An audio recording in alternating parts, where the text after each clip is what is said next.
বন্ধুরা, পৃথিবীর সবথেকে ধনী দেশটির নাম তো প্রত্যেকেই জানেন, যার নাম হলো আমেরিকা। কিন্তু পৃথিবীর সবথেকে গরিব দেশটির নাম জানেন? যার নাম হলো সাউথ সুদান। তারপরে আছে Burundi, Central Africa, Congo, Mozambique, Niger, Malawi, Liberia, Madagascar, Oman, Uganda, Rwanda, Tanzania, Angola, Namibia. পৃথিবীর এখনও কিছু কিছু দেশে সাধারণ মানুষ এত গরিব, তার জন্য সেখানকার সাধারণ মানুষ এখনও সভ্য হতে পারেনি। বর্তমানে মডার্ন জামানা থেকে তারা 2000 বছর পিছিয়ে আছে।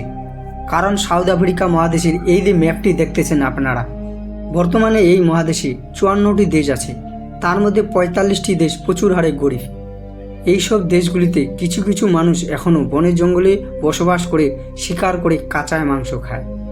আবার কেউ কেউ ওই কাঁচা মাংস হালকা গরম জলে গরম করে খায়। তার জন্য কোনো কিছু দেয় না, তেল, নুন, হলদি, মশলা সমস্ত কিছু বাদ দিয়ে এমনি হালকা গরম জলে করে খায়।